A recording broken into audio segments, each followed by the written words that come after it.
On today's episode, I'm going to talk to you about the key areas that will highlight if your business has got momentum. If you've got these key areas under control, you're going to have momentum. If you don't, you're going to be struggling. Enjoy. How old are you going to be before you start to experience life like you want it?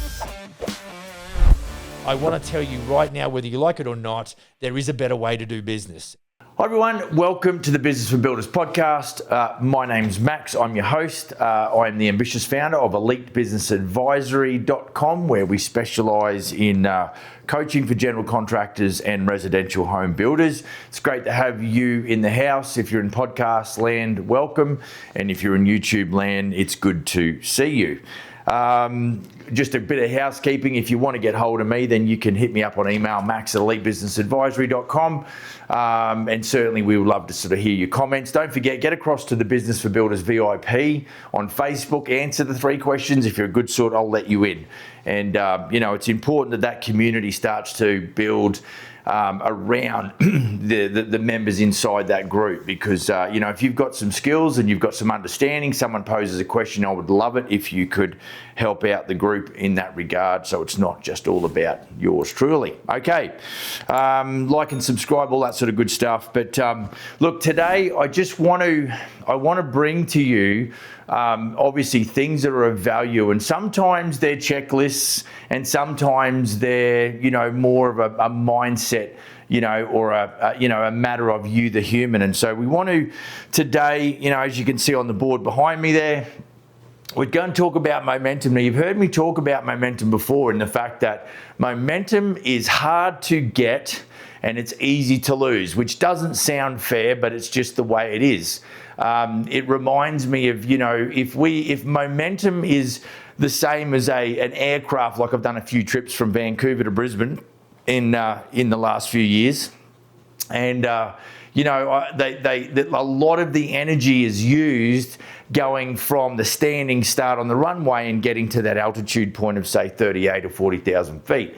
Okay, and then once you get there, there's a cruising altitude and there's a cruising speed, but a lot of the energy is used, obviously, to get up there. And so if we liken the cruising altitude of 40,000 feet to our business, where we are energized and we have got to get after it and we've got to make it happen and we want to scale up the business, but our goal is to get to that 40,000 feet, then a lot of what we're talking about today is part of that takeoff, get off the tarmac, get going up through the altitude levels to that cruising speed. It's momentum.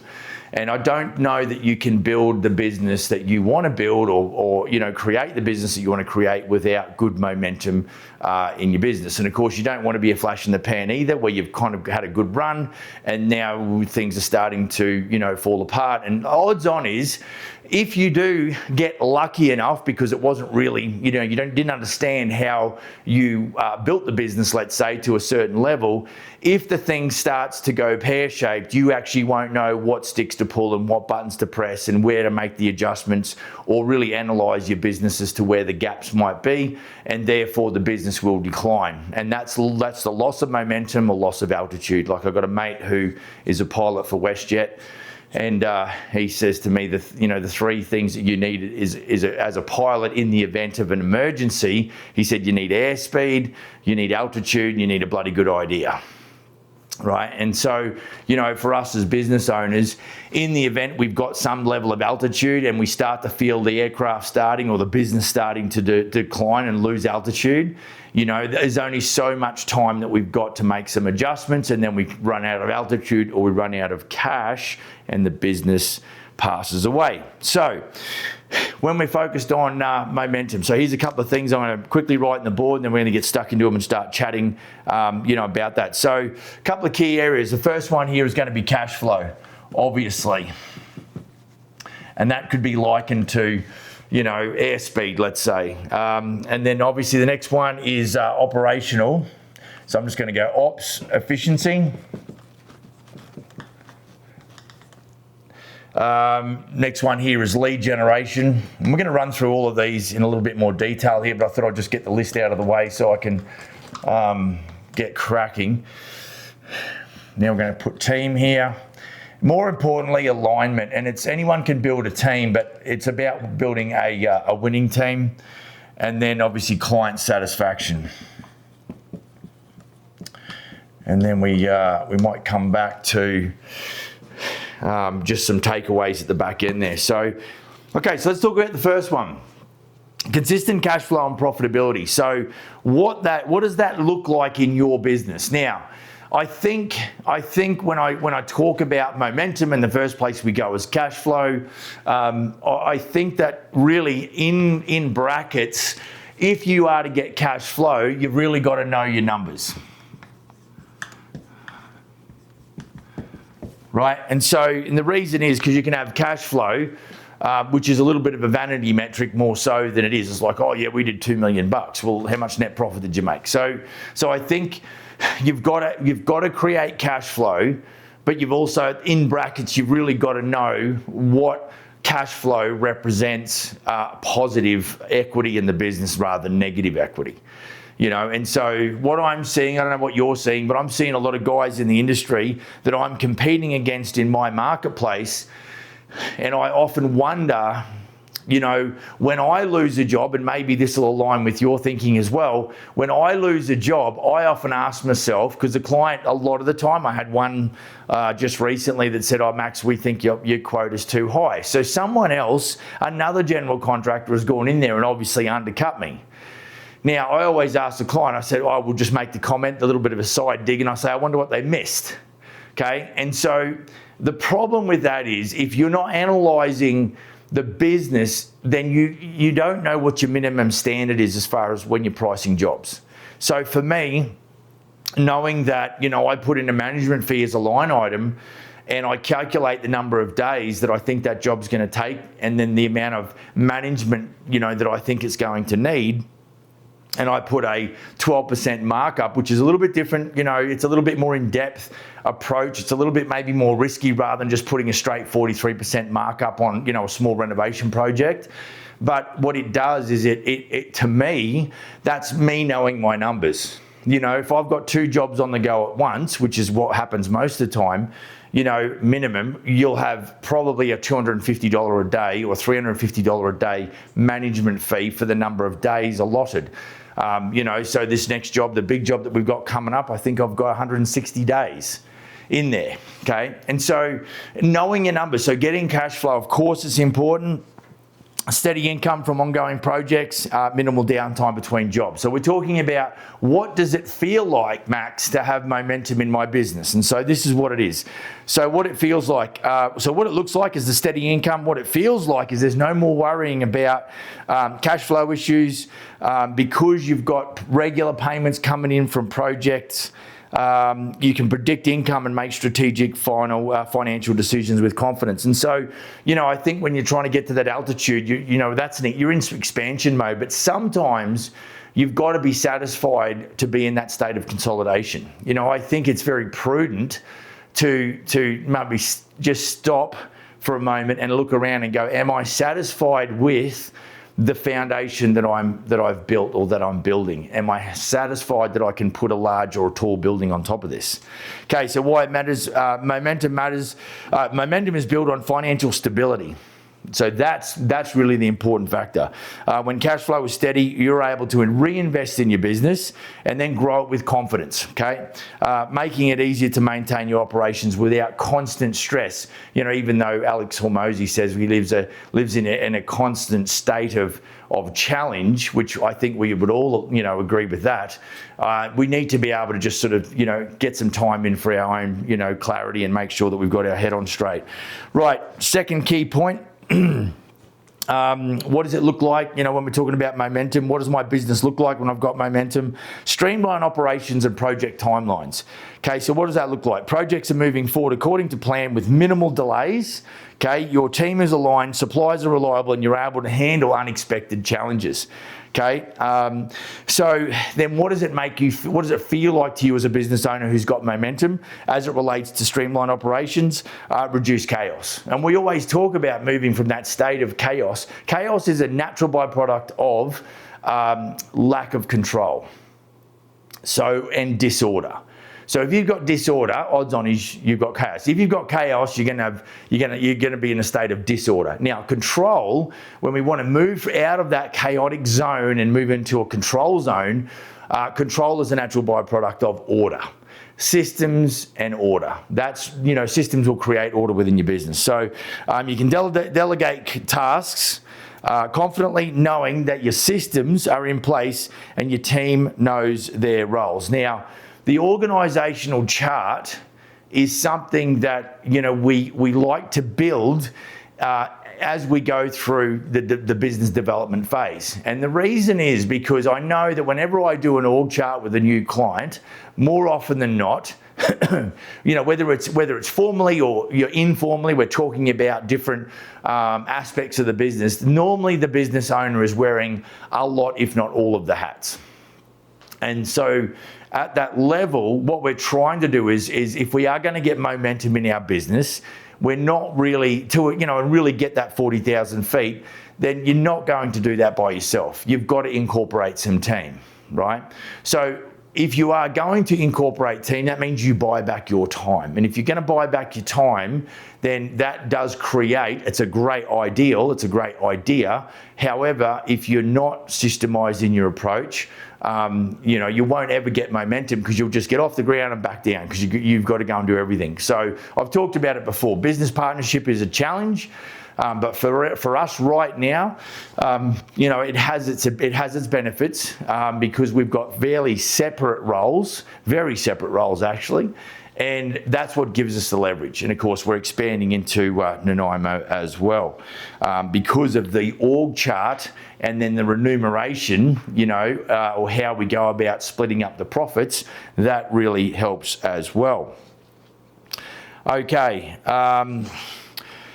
Why it matters. So momentum is sustained by efficient operations, streamlined processes reduce wasted time and resources, which boosts your productivity and allows your business to scale smoothly. So we want to be in control as the business owner in ourself and our understanding, really. Before, that's an internal thing. Before there's an outworking where we go out and say, right, now we're gonna put order into the business. Well, if the lead dog, if I don't have order and I don't have patience and I don't have control in my own self and my own mind, the natural outworking will be that there'll be chaos in my life or in my business because there's chaos in my mind. Right? And so this is where, when I talk to new clients, it's like, this is not a 3-month process. You think about where you are today and it's a culmination of 10 years or 20 years or 30 years or 5 years of decision making, good, bad and ugly, right? I can't turn that ship around in 5 minutes because there's habits, there's routines, there's ways of doing things, there could be debt. There could be some things that are prohibiting growth in the business, and we've actually got to go backwards a little bit. We've got to jettison some weight. We've got to make sure the business lives to fight another day, and then we can go forward rather than trying to do too much too quickly because we're impatient. Okay, which brings me to the next point: high demand and lead flow. What does momentum in my business look like with high demand and lead flow? It's a consistent influx of high quality leads and potential clients. Okay, you've built a solid reputation, referrals and marketing efforts are paying off. That's what it looks like. So for me, with what we've got going on with Smith & Sons, there's regular inquiry. 3 or 4 leads a week. Okay. Now, what it feels like is that your phone is ringing or you've got inquiry coming in. Every morning I get up and I've got a fairly set routine, but I firstly look at the banks. I then take a look at emails real quick in the morning before I get to the office, and then I will look at JobTread, and I'll look at, because all the leads that come in on the website will drop into lead in on my JobTread workflow. And so that's, to me, when I look at that, I'm like, that is an outworking of a lot of things. Time in the game, the kind of marketing that we do, whether it's Google or social or what have you. And then obviously, any word of mouth referrals that do come in as well. And I just look at, and I monitor those numbers. And if you're one of my clients, you'll be familiar with the activity key metrics, where that's really where it starts. Is like how many numbers of inquiries did I get this week or this month, and what was the actual value, the forecast build value of those? That was really important. So with those coming in, that's confirmation. If you've only got 2 leads, let's say in the month of July, then you're going to struggle. I know in our prime there, each of my general contractors were getting, in the franchise world, we're getting between 80 and 100 leads a year, okay? And so, that was where we gathered the momentum and built the momentum into the businesses, is because of the lead generation. Now, if you get leads and you can't sell, that's going to be a problem. But as far as high demand and lead flow, why it matters: high lead volume signals that your business is in demand, which not only sustains current growth, but also lays the groundwork for future expansion. And with momentum, you build credibility that attracts more clients. And so this is where, when you have got some, you've got things happening in the business, it really does self-perpetuate, okay? So, I think the next question you've got to ask, and this is where guys just go blindly, hey, I want to build a business, I want to grow the business. It's like you've got to find out where your level of constraints are. So are you lead constrained, or are you supply constrained? In other words, if I doubled the number of leads that came into your system this month compared to last month, are you going to be able to handle those, right? Or is it, if you started 3 jobs last month, if you had to start another 3 jobs this month and then 3 more jobs next month, because your lead's good and your sales technique is good and hopefully your pricing model's good, are you going to be able to deliver? So, because I've had some guys say to me, look, if we won a job like that every month, we would start upsetting clients. Now that's going to detract away from your momentum. So you've got to understand, is it I could do more work, I just don't have the leads. Okay, so that's something you've just got to consider. Or if you've got the leads and you just go, I can't execute. So you're not going to get momentum because you haven't built the team to handle the number of jobs that are coming in. Okay, right, number 4, team and subcontractor alignment. So, what it looks like. So your team, this is very esoteric. It's like, okay, if I can click my heels and wiggle my nose, this is the kind of business that I would like, which is a business with momentum. Okay. So team and subcontractor alignment. So what it looks like, your team and subcontractors are on the same page, working toward a common goal with clear roles and expectations. So communication flows seamlessly, right? Now, one of our core values is that we value open, honest communication. The highest level of disrespect is when somebody stops communicating with you. It just is. Now, sometimes it's just by accident, but sometimes there's this intentional, well, I don't know how to handle that conversation, so I'm just going to put my head in the sand and forget about it. I would urge you as a business owner to get comfortable with confrontation. What I know is there's a lot of guys out there that are trying to run business that aren't comfortable with confrontation. Now, I'm not saying you've got to be aggressive and want to have a fist fight with everyone. What I'm saying is you've got to be comfortable in that position whereby there is going to be some minor conflict or some disagreement perhaps. Okay, like I watched my boys playing rugby yesterday. You don't go onto that rugby field and think that you don't have to make a tackle. I guess you can just get out of the way, but that's not the idea. But you can't, when you're there, you've got to be comfortable with tackling and being tackled. That's just part of the game. Now, if you're a builder and you don't like what we'd call candorous conversation, so open, honest communication, then you're going to have a hard time leading a group of humans. Now, what I find is because there's more people that aren't comfortable with that open, honest communication, because it's very confronting for them, because there's matters of the heart that they maybe don't want to talk about, they would rather just dodge the conversation and hope it goes away. So for me, that to me is going to inhibit your ability to grow the business and get momentum inside your business as well. So what it feels like when you are when you are working with your team members or your subcontractor network, and you've really got that communication line open and things are really solid, what you're going to find is there's going to be fewer misunderstandings. I wouldn't say there's never going to be misunderstanding, but you'll know when you haven't done or communicated at a level that's competent, that's coherent, that's clear, because you get a sense of what is clear communication and what is not, right? And so for me, when I go out and meet clients like I did last week on this large job, he made it clear. He said, what's happening? We're going to pull some interior walls down. He's like, there's a thermostat and there's my security keypad. What happens with those? They need to be preserved and protected and relocated. I'm like, understood.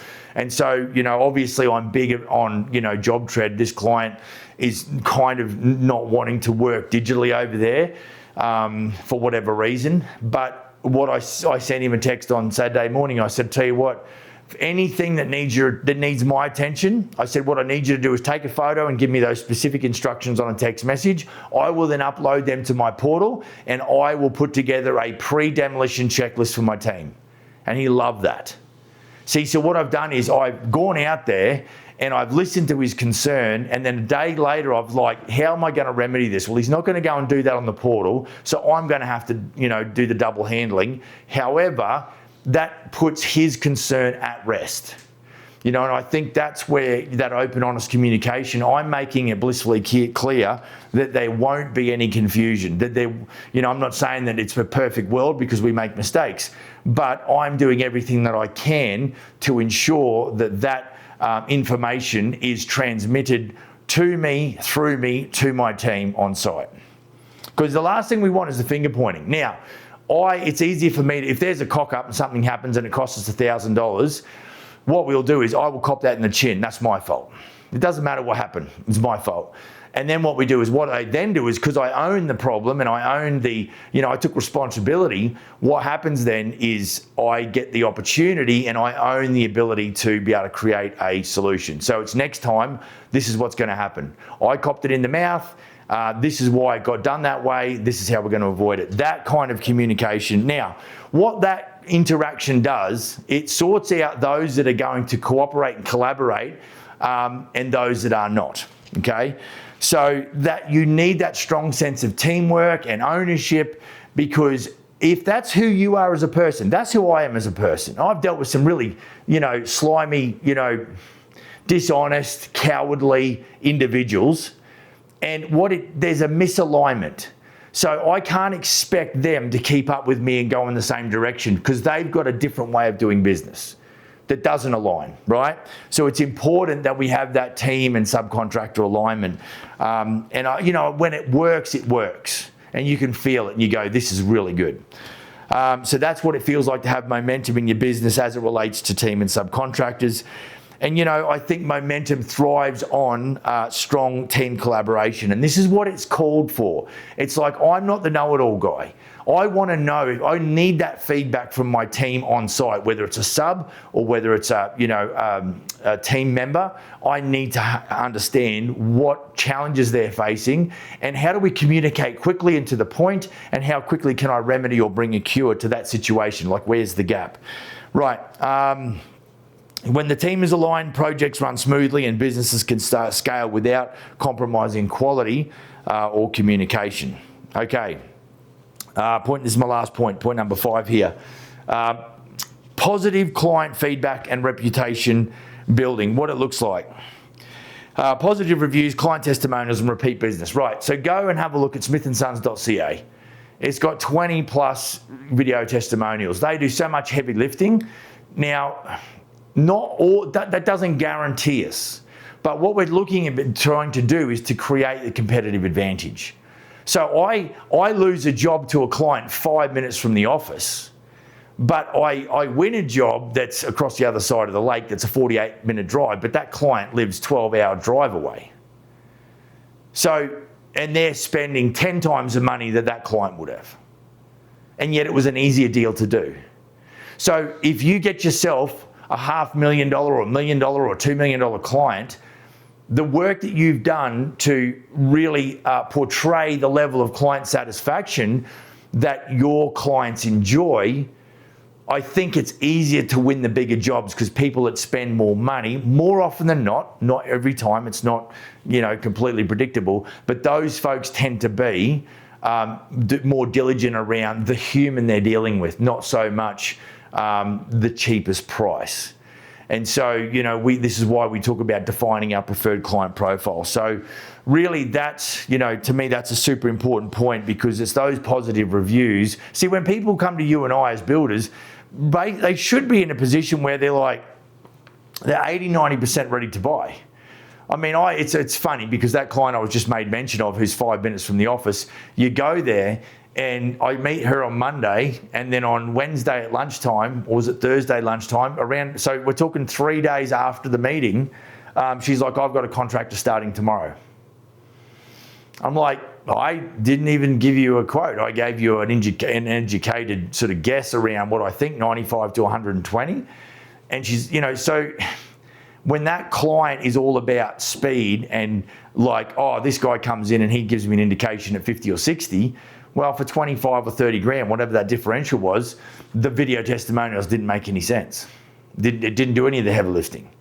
But what we don't know, guys and gals, what you've got to understand is, if you've ever had that happen, where I go out and do a meeting on a Monday, and then Wednesday midday, they're like, oh, we've chosen another contractor, we're starting tomorrow, it gets you down. Nobody likes to get no's or no deal, okay? But what we never end up seeing is what carnage then took place after that other contractor or builder got started. So, guys, I think, and like I said before, wonder what they missed, right?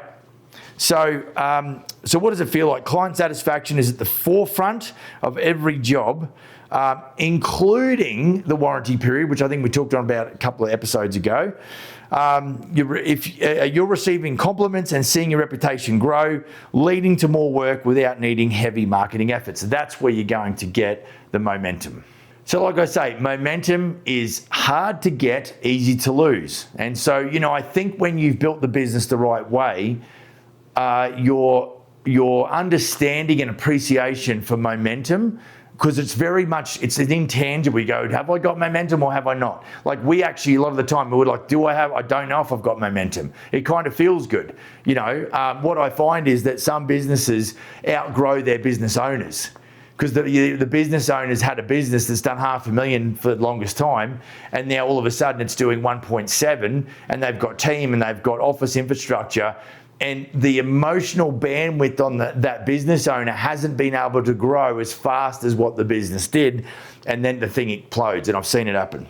Okay, so why it matters. Client satisfaction fuels the momentum by creating a cycle of trust and referrals, which is important. So for me, a lot of the focus around, we just don't want to just win a job and it's going to be a 7-figure job. We don't want to just win that job because we need to make money. We know that there's a vein of gold over there because people do business with people that they know, like, and trust. And so for me and Jed, what we want to go in there is execute quickly, competently, completely, and coherently, and give the clients that experience whereby they're not even going to be in the province when we're building this. So, we're going to be doing the Zoom calls, and, we've already talked about him flying in and, doing an overnighter, and I'd take him for a tour, pick him up at the airport, race him out there, and so all of these things is about what's the experience. It's like when you buy a ticket on an aircraft, depending on what level you buy will be determined by the attention that you get. So if you're in economy, you kind of get the bare bones. If you're in premium, you'll get better attention. There's fewer passengers that are in premium. And then, of course, if you go into business class, well, that's just another level above. But you pay to play at those levels. If you're budget oriented, you're going to be in economy. If you've got massively deep pockets, you're going to be up the front, right? And so, that's why if you want to deal with the clients, someone said this to me once, they said, if you work for rich people, they'll make you one. So I think too many times, and I'm not against doing small jobs. We've done, jobs in the 4 figures, not the 7 figures. Okay, so we've done that because it's just important that we make sure that we do, really focus on our client experience. A good reputation leads to more business and more opportunities to showcase your work, and it further strengthens your momentum. Right, so we've covered off these 5 things. So they're key areas. Maybe that's not an exhaustive list. Maybe it's like, Max, there's one missing. I say, okay, well, you go and figure that out and let me know. And so then there's really just a couple of takeaways just to wrap this thing up and bring it to a close. Okay, and so momentum in construction business is all about consistency. we start well, we finish strong. You know, this is why for me, you know, when I go out there and meet the clients the other day, we had a bit of a bottleneck with the city and then one other septic subcontractor who's just been a little bit tricky. And so we had to come up with a bit of a go around. But while I was out there, I dropped off the selection sheet. And it was a sheet that I actually created inside of JobTread.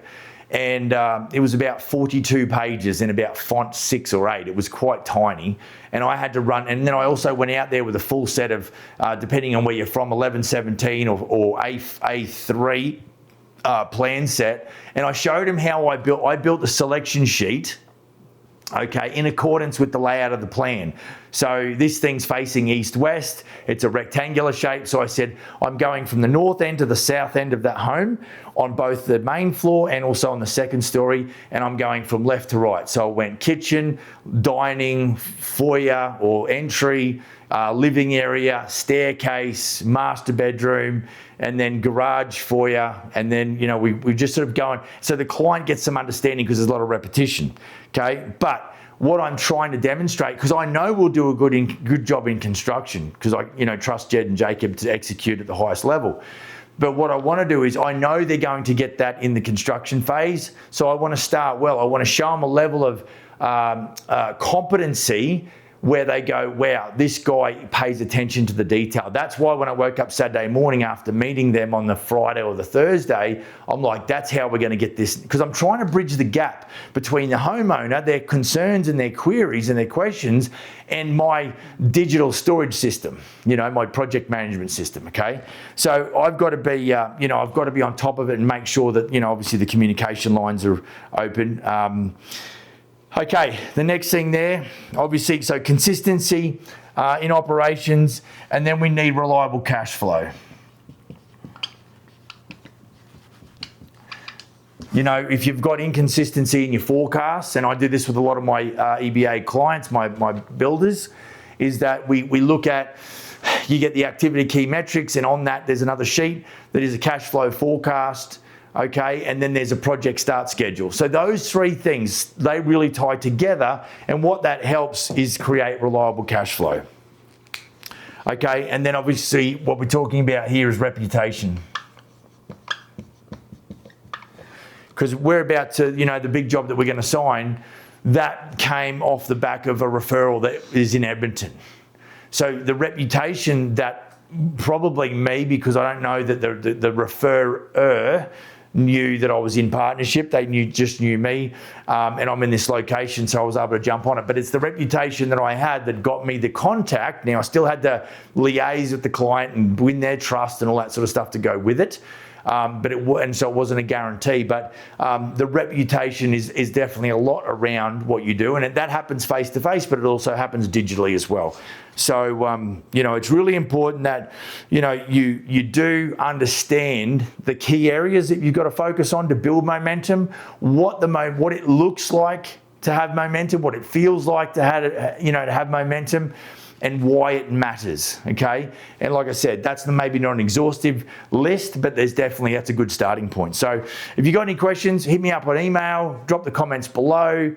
You can get across to me on email, max@elitebusinessadvisory.com. If you want to have a chat with me about your business and possible, you know, how does business coaching work for general contractors and builders, get across to elitebusinessadvisory.com, hit the book a consultation button, and figure out a time in the schedule there that suits you and me. And I'd love to catch up with you and just have a quick chat about some possibilities there. If there's not time in that calendar that suits you, please reach out on email, max@elitebusinessadvisory.com, and I will rearrange some things, because I am a little bit of a time blocker. You know, I make sure that I've got time allocated throughout the week. And if you're in the Southern Hemisphere, you know, or you're in Europe, where I've had clients in both regards, it's a little bit of a trick, you know, because we're sort of sitting here in North America. I'm on the West Coast, Vancouver, LA time. But mate, don't hesitate. You know, if you want to pay the ignorant tax, you just figure out how you're going to do that over time, or you can have a chat with me and hopefully we can fast track your success by implementing and demonstrating to you some of those systems. So go build a kick-ass business, and see you in the next episode. Cheers.